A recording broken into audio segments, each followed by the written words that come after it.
All right, so welcome everyone to Breakout Room Session 1, Security and Communicare. So my name's Kresna and I'm a Associate Product Manager here at Telstra Health, Communicare. I've worn many hats, but over the years that I've been here, one of the things that I've always been very passionate about communicating with users of Communicare is how important it is to make sure that your data is secure.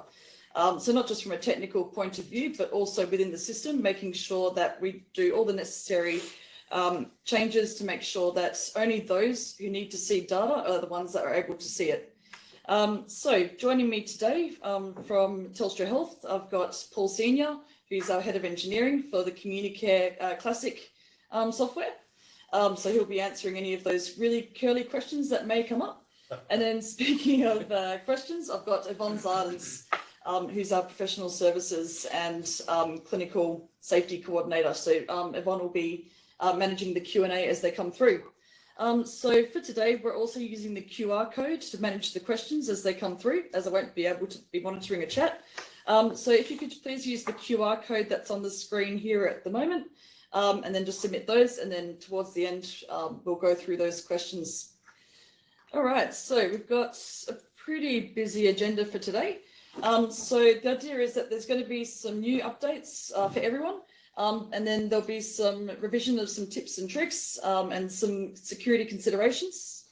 Oops, why is that automatically going through? So for the more experienced Communicare users, there may be some things that you've already been aware of. However, this is also a timely reminder to go through these and make sure that it's all correct. Okay, why is that automatically playing? I don't know. Anywho. So today we're going to be going through some security updates in recent. How do I make that pause? That's really weird. All right, I'll just keep flicking back. So we're going to be going through some security updates in recent versions. Sorry. Hey, Yvonne, do you know how to pause? What have you got? I didn't know you could automatically. I know, nor did I. Yeah, PowerPoint autoplay. You can set a timer as well. How do you turn it? That's really weird. You'll bear with probably me. need to go back to the full screen of it. Maybe. Yeah, and then just show it, don't autoplay Yeah. it. From the beginning. And you just open whatever slide you're on, and then you just click a right arrow to go to the next one.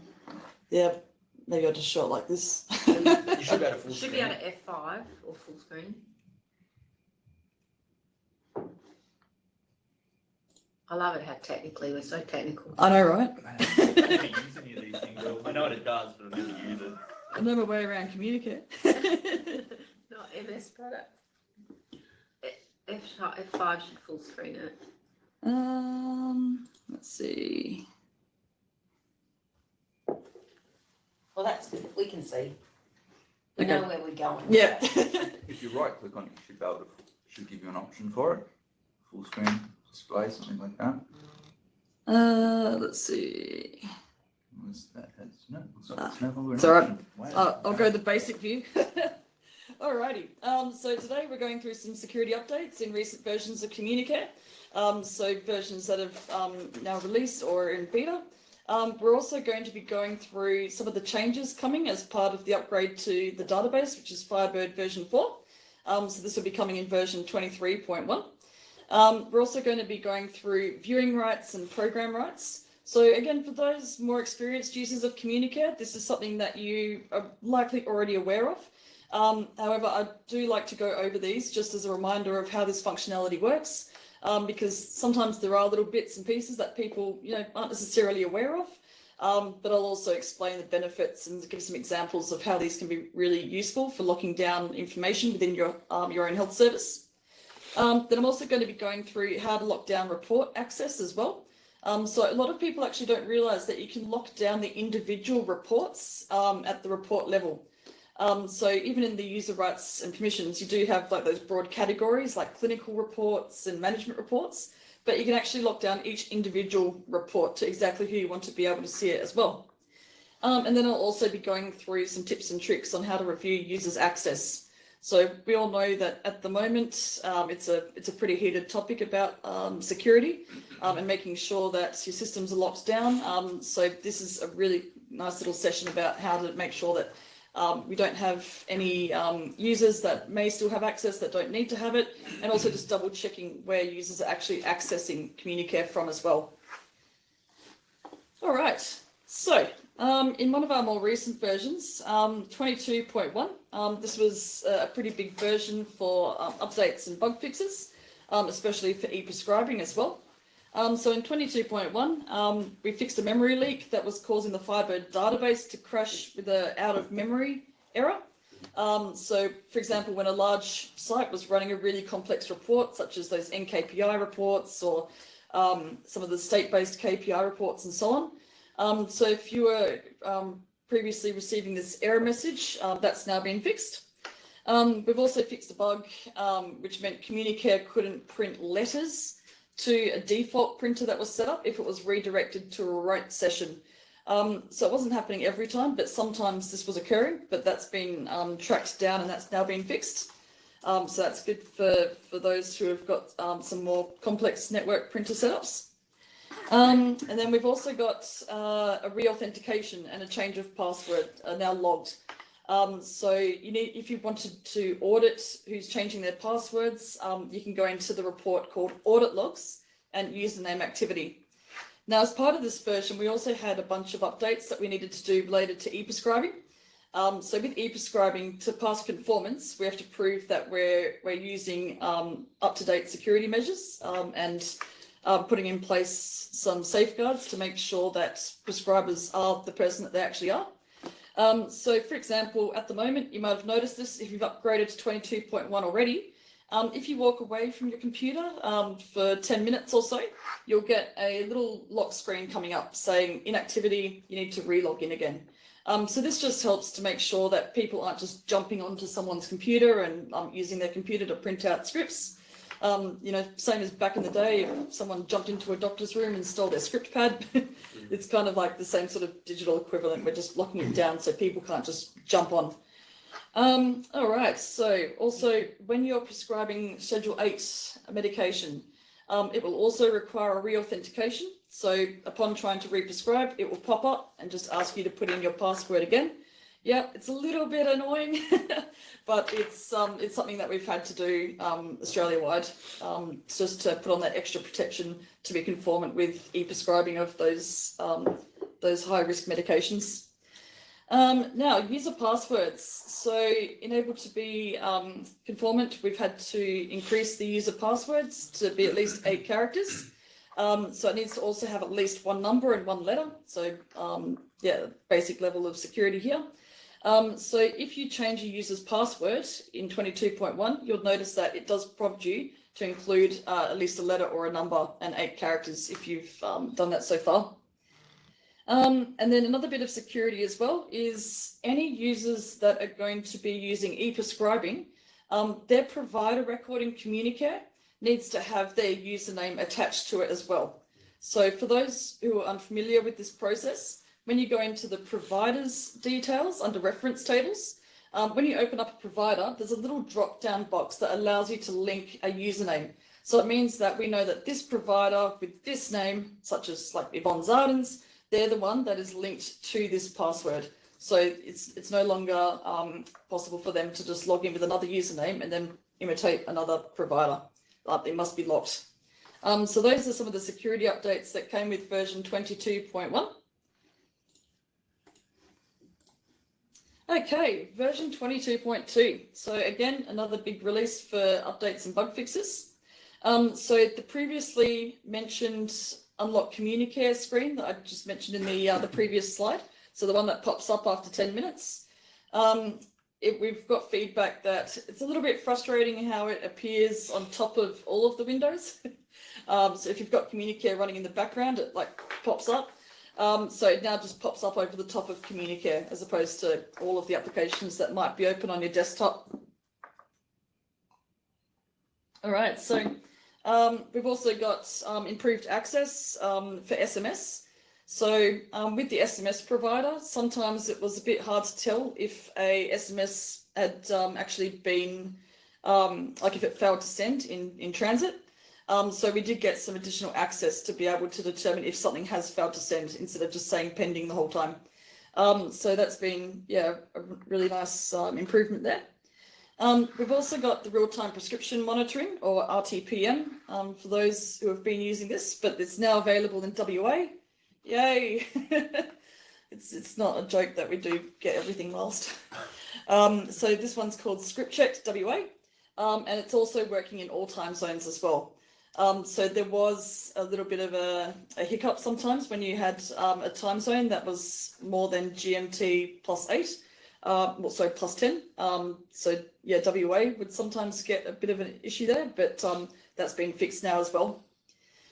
In terms of, now this one's a little bit more technical, but for those who have ever had configuration in their CKQ SMD file, so this is like for the secure message delivery background process. There are a couple of sites that had some custom configuration in here. So we've made some changes so that after the upgrade, the configuration file doesn't get overwritten. So it's now like a custom configuration file, so that will persist. There was also a bug for SMD messages that were being rejected when they included an extra long patient name or provider name. So by extra long, I mean 40 characters. So it was pretty rare, but there was one instance, I believe. So that's been fixed now so that those SMD messages don't automatically get rejected. And then there's also been increased support for incoming message types as well. So for HL7 2.3.1 ref, for HL7 2.3 ORU, and we also support HTML results as well.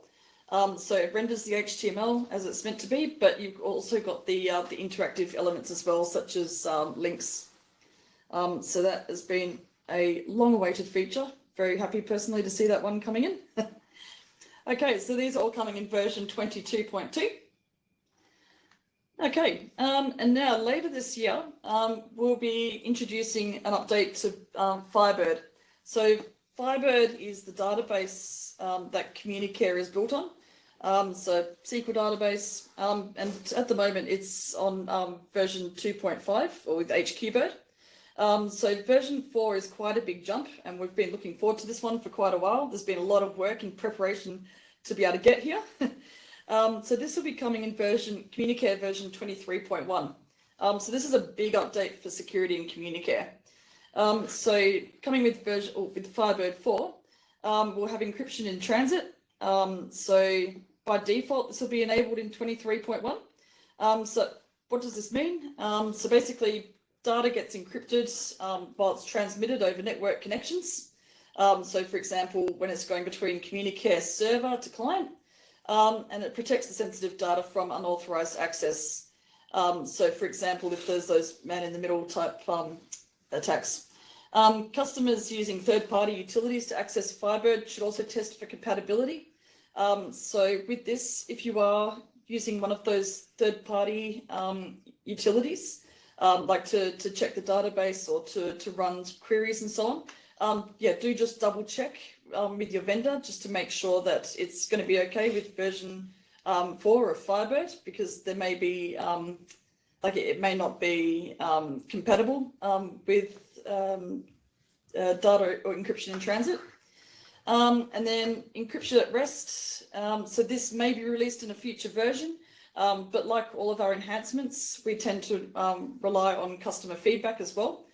So if this is a feature that would be required, or this is something that you would like to see in Communicare, then please do reach out to the Communicare help desk or to the client services manager, just to let them know that you are interested in seeing encryption at rest. So just on the Firebird 4, Chris, we have a question from Matt. So is there any plan yet with Firebird 4 to start server-side encryption? dbcrypt is supported in HQBird 2022 Enterprise natively, as I understand. That's what we've just been talking about with the encryption at rest. So it's it can be added, but we know how to do it, we just haven't done it yet. And what it'll do is it'll actually tie the database file to that server. So you won't be able to take that file off the server. So if somebody gets into the server and takes the file, it won't work without that encryption key which they can't get to because it's stored securely on the server. So that's the big benefit you get from this. Okay, and Matt has also gone lol, so you said something that upset him. You're saying I can't see my password and queries go across in clear text anymore, question mark. The TCP packets were such a useful debugging tool, sad face. Okay, that got a giggle, Matt. I'm not sure that's the answer that you wanted. Yeah, that's exactly what it's trying to stop. Excellent, there you go. Matt's just hammering my question page here. Surely we can stop having to change all passwords at once on upgrade to 23.1, question mark. That's a lot of support calls. Will password requirements be displayed to users on that screen? We can't get the passwords out of 2.5. There is no way, because they're securely held there. And so it's actually a technical limitation, because you wouldn't want to be able to get the passwords out of the database because then it's not secure. So it's a technical limitation, and this is the only way we can do it. Well, we have to recreate all the passwords. So despite passwords, you've made Matt very happy. Perfect. Congress would like to express strong interest in Decrypt ASAP. Oh. I will take note. Thanks, Matt. Beautiful, and I'll touch a bit more on that password section as well once I get to that part of the slide. Okay, so there's also, as part of the Firebird 4 update, there's also been quite a few improvements to the way that data is handled when interacting with the database. So I won't go into the full detail because it involves parts that aren't exposed to users at the moment anyway. But yeah, it's been a big improvement for certain user-defined functions, so that it means that there'll be additional performance improvements throughout the system, such as reports, and other areas where these SQL functions are used in the back end as well. Now, this one is not related to Firebird 4, but just since I'm on the topic of 23.1, there has also been a fix. So some users may have noticed that particular PDFs, for some reason, they didn't upload when you tried to import it into Communicare. Actually, sorry, upload's the wrong word. They uploaded, they just didn't render. So you'd upload it and then you'd open it and just see a blank page. Now, the only one I've seen that used to do this was the COVID certificates that were generated through MyGov. But we're sure that there'll be other examples in the future if it's happening there. But yeah, it was pretty frustrating for certain sites. So we've now made an update to DevExpress, which now handles the PDFs better. All right, now, in terms of passwords, so like Paul was talking about just before with passwords, on this blue box here, this is one of the other major updates that's coming with Firebird 4. To get in line with the latest security protocol, what we're doing is we're changing the way that passwords are managed. So this means that you'll now have support for passwords that are longer than 8 characters, because at the moment, with the current version of Firebird, the maximum is 8 characters. I mean, even though it does let you have a longer password, it just validates the first 8 characters.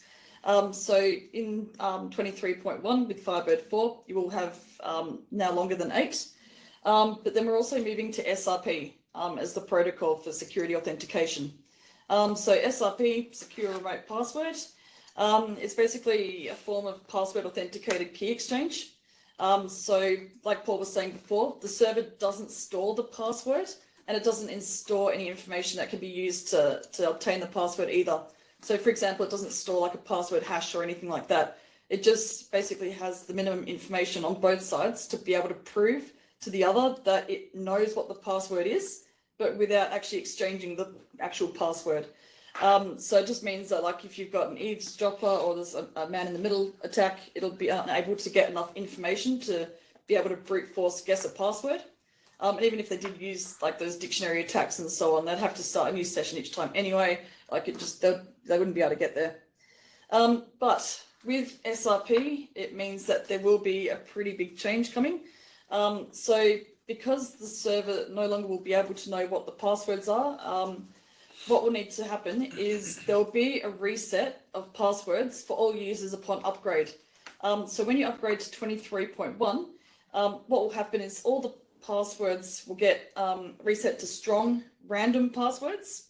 And then what will happen after the upgrade is when the support person that's performed your upgrade gets in touch with you, if you're the contact for the upgrade on behalf of the site, they'll let you know what the password is for your account that you log in, like the administrator password, for example.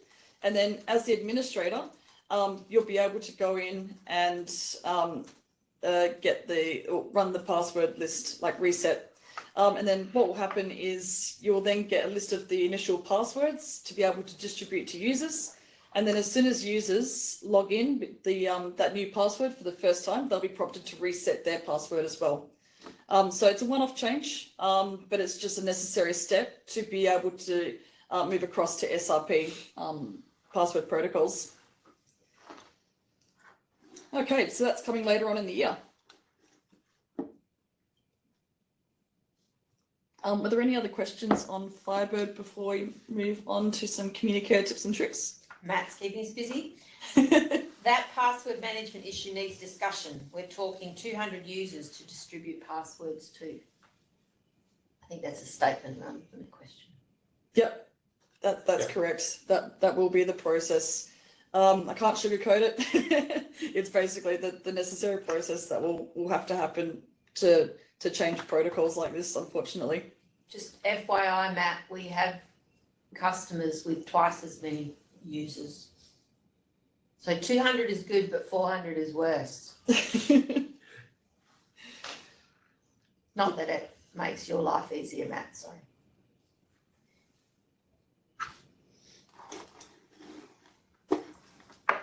Was that all of the questions? Beautiful. All right, now I would like to take the chance to go through some more practical aspects of configuring Communicare in the front end for locking down data and making sure that it's streamlined. So what I'm going to be doing is taking you through a bit of a demo. So again, for the more experienced users, some of these things you would have seen before, but for those who haven't dabbled in the administrator side of things, this hopefully you'll find some good tips and tricks here. And then likewise, it's also a timely reminder of making sure that we review these as well. So in Communicare, in the configuration side of things, there are ways to lock down the data from those who need to see it. So we've got viewing rights, program rights, users access and how to review this, and also how to lock down report access at the individual report level. So what I'm going to be going through first is viewing rights. So this is my Communicare client at the moment. So with viewing rights, the idea is that viewing rights will hide a bit of data from those who don't need to see it. And the access of such is given in the file user groups section. So with viewing rights, Communicare does come pre-configured with quite a few different viewing rights. And those viewing rights, they're associated with clinical items, with document templates, and also with progress notes. So I'll just quickly give you a demo of what I mean. If I go into any patient, so when I record a clinical item, for example,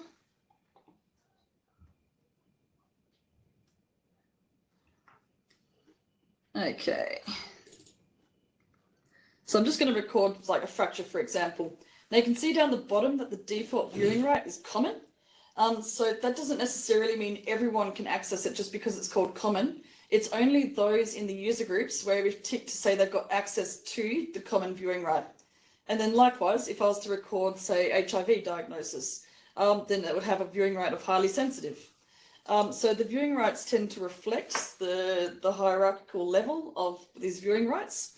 But then you can also set your progress notes. So for example, if I was talking to a patient, patient receiving treatment for diabetes, if I was to set the viewing right down here, then this section here would be covered by that viewing right itself. But saying that, if I was to add any clinical items, those clinical items would still persist with their own viewing rights. And then if I was to add a document as well, you can also attach a different viewing right. Now, what people don't actually realize quite a lot of the time when I've been out on site is you can actually create your own viewing rights as well.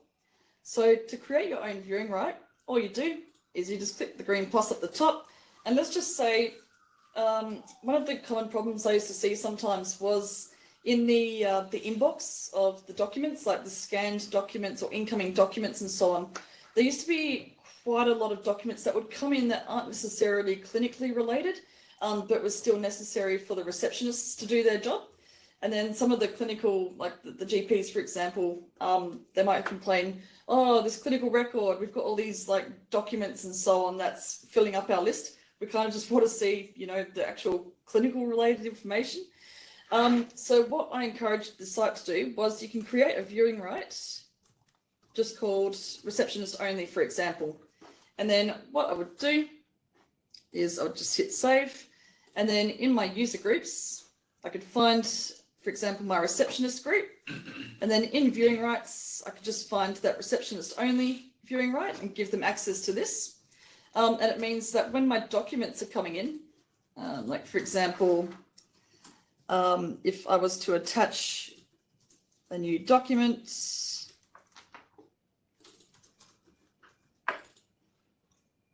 I could then set the viewing right to receptionist only down here. And then it means that it would only appear for the receptionists or the user groups that I've given that right to. So it means that when you're going through, if this was attached to a clinical record, it means that you wouldn't see all of those clogging up the progress notes or the details tab. And then same within the intro as well. Like maybe you've received something that you don't want to delete necessarily, but at the same time, not everyone needs to see it. Like maybe it's to do with legal or maybe like a patient survey, for example. Then you can set that custom viewing right, and then it's just visible to those who need to see it.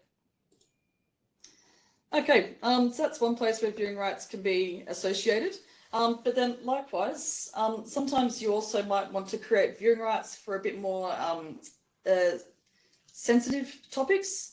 So sometimes you might have Aboriginal legal liaisons working for your health service, and perhaps they have to deal with a fair bit of documents that are like sensitive from a legal point of view, but you don't necessarily want everyone that's accessing the clinical record to see those. Then viewing rights are also a good example there too. Okay, so viewing rights, very handy, can be used amongst different parts of the software. However, viewing rights, they do have, they're not necessarily protecting everything. So for example, if I was to add a clinical item into this progress note, let's just say, I'll add in, where's my,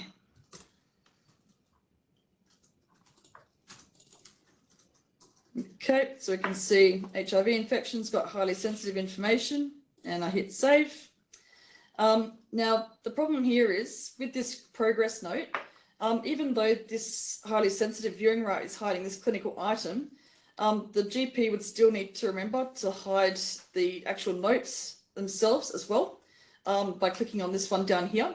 But the other thing as well is maybe it could be a very sensitive topic that we're talking about, and perhaps you don't even want other users to know that this patient has seen that provider for a particular consult. A typical example I've seen is for child protection, for example.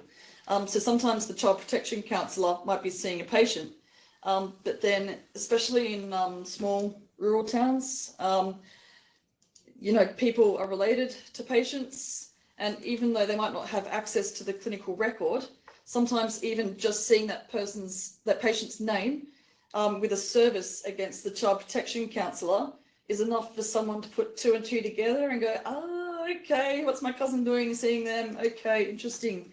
I don't know, I can't see what they're doing, but I've got enough to gossip about. So what you can do is use program rights. Now what program rights do is if we set a program right against this consult, it would hide the clinical item, it would hide the progress notes text itself, it would hide all the documents and everything else that we've got in here. But it would also even hide the fact that this patient has seen this provider unless the user has also got access to the same program right. So for example, they wouldn't even see this encounter in the progress notes list. They wouldn't see the items in the details tab. They wouldn't even see it in service recording. Like you wouldn't see that this patient has seen this provider because the program right hides it. Likewise, Just on program rights, the clinical safety person in me will jump in. yes. Be very, very wary of program rights. It is an invisibility cloak and it will cover everything. So you have to be very, very sure of what you're doing with it and if you want to use it, because it will cut out medications, it will cut out everything. So everything is very invisible. Exactly. Really important to understand. So what I'll do here is for this particular patient here, Anne Bellwood, I'm just going to set my program right against this consult. And I'm going to set it to, let's see. Oh, bear with me. I just need to restart. Just realized that my program has not synchronized.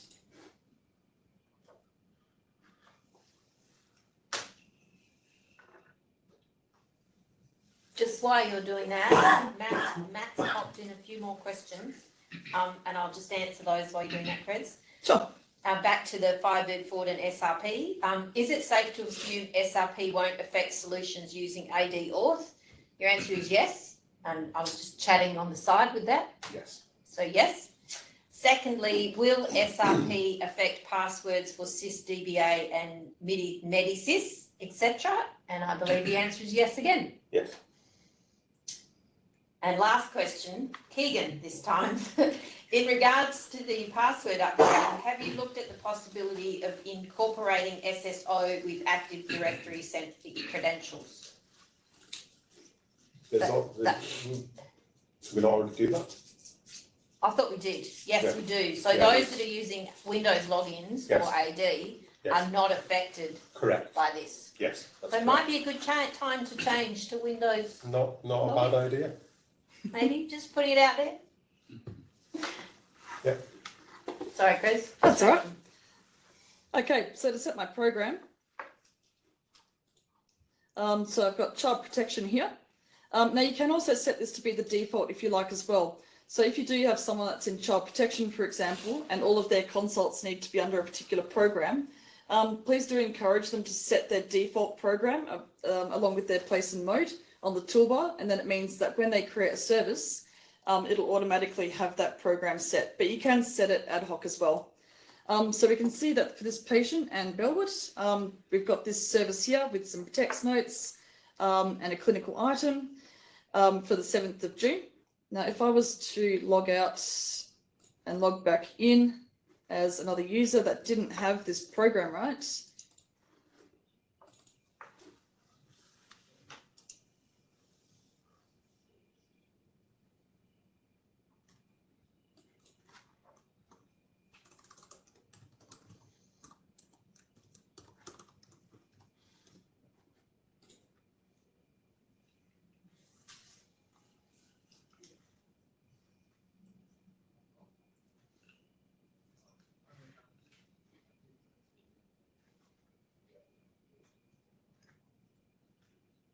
the suspense.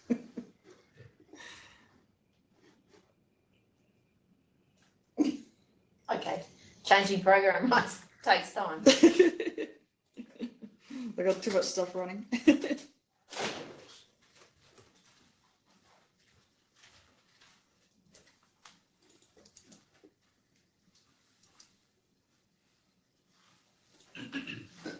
Okay, so you'll see in the progress notes that that previous contact that I had before, it's not visible at all. So you can't see anything to do with the date or provider or anything. And then likewise, if I looked in service recording, you wouldn't see that person's name. So it's like that person never even attended. So like Yvonne said, yes, with great privacy comes great responsibility.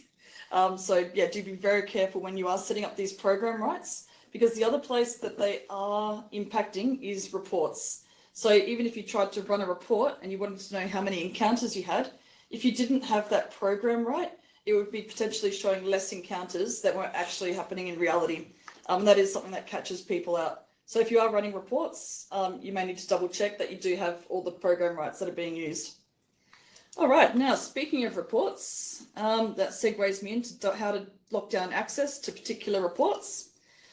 So I might need to even log back out again as administrator. Let's see.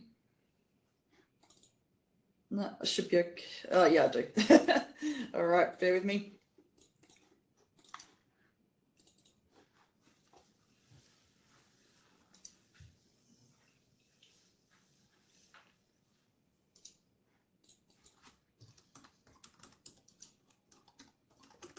Hopefully it shouldn't take as long to log in this time.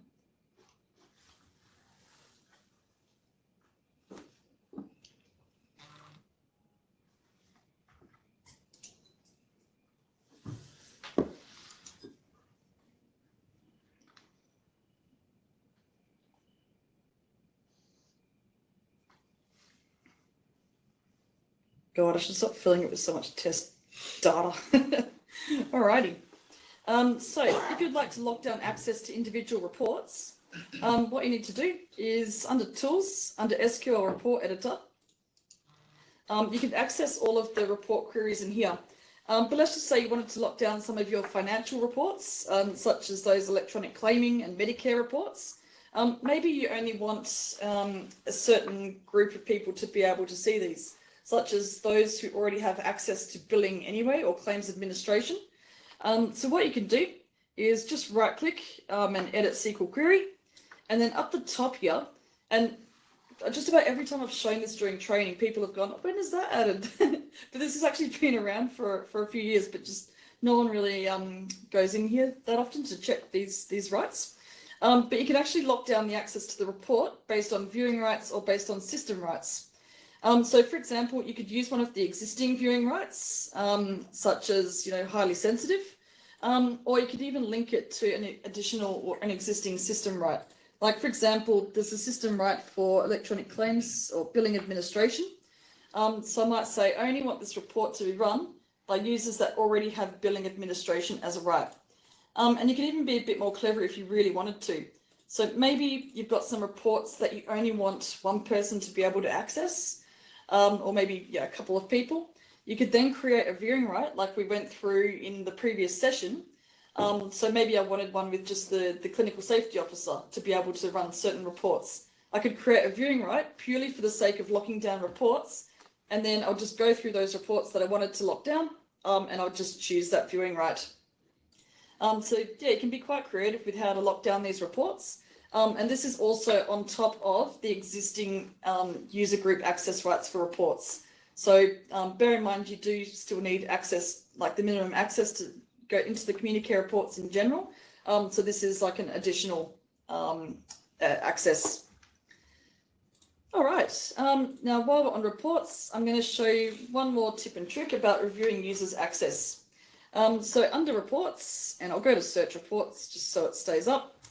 So down here, we've got a bunch of reports about user group access.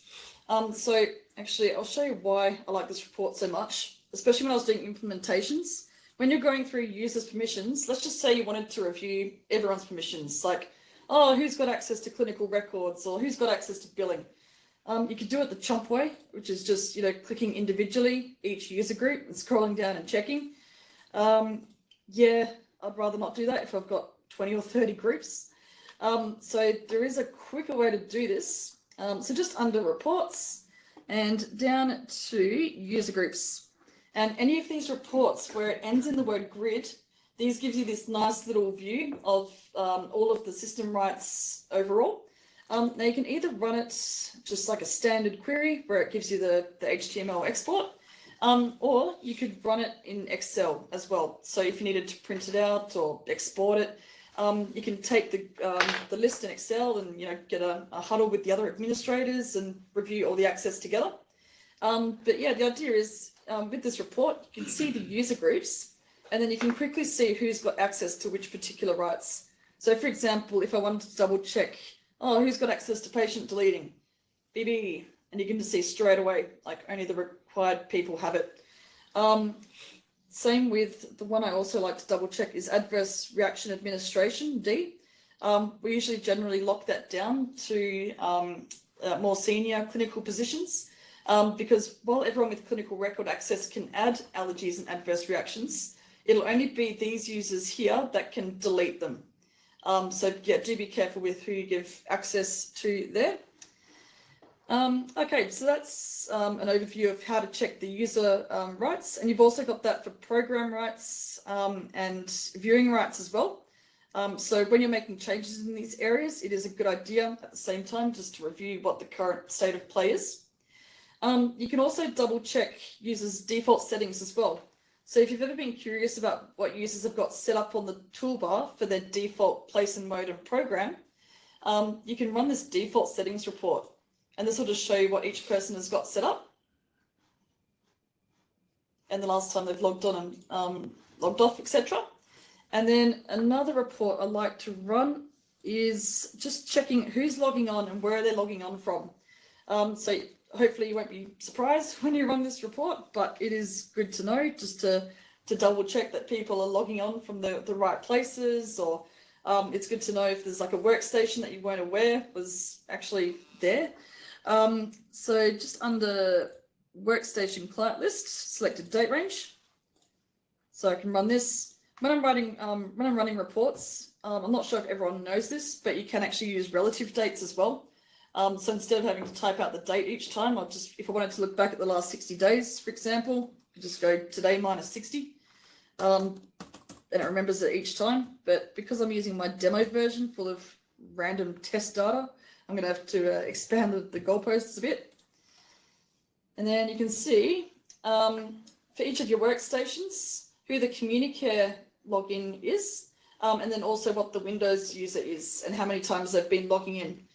So this is a twofold helpful report. Not only does it show you which workstations and which terminal servers and so on are being used, but you can also double check which ones are actually being logged on, because if you're reviewing your access, you might want to also double check that there's no just idle usernames sitting there that haven't been used. So I like to scroll down and just look for the zeros as well. All right, so that's not all of the reports, but unfortunately I don't have time to go through all of them today. But I do definitely recommend having a look at this workstations report list in Communicare if you've not spent much time in here before. With that basically wraps up our session. So I'd like to thank everyone for joining us today.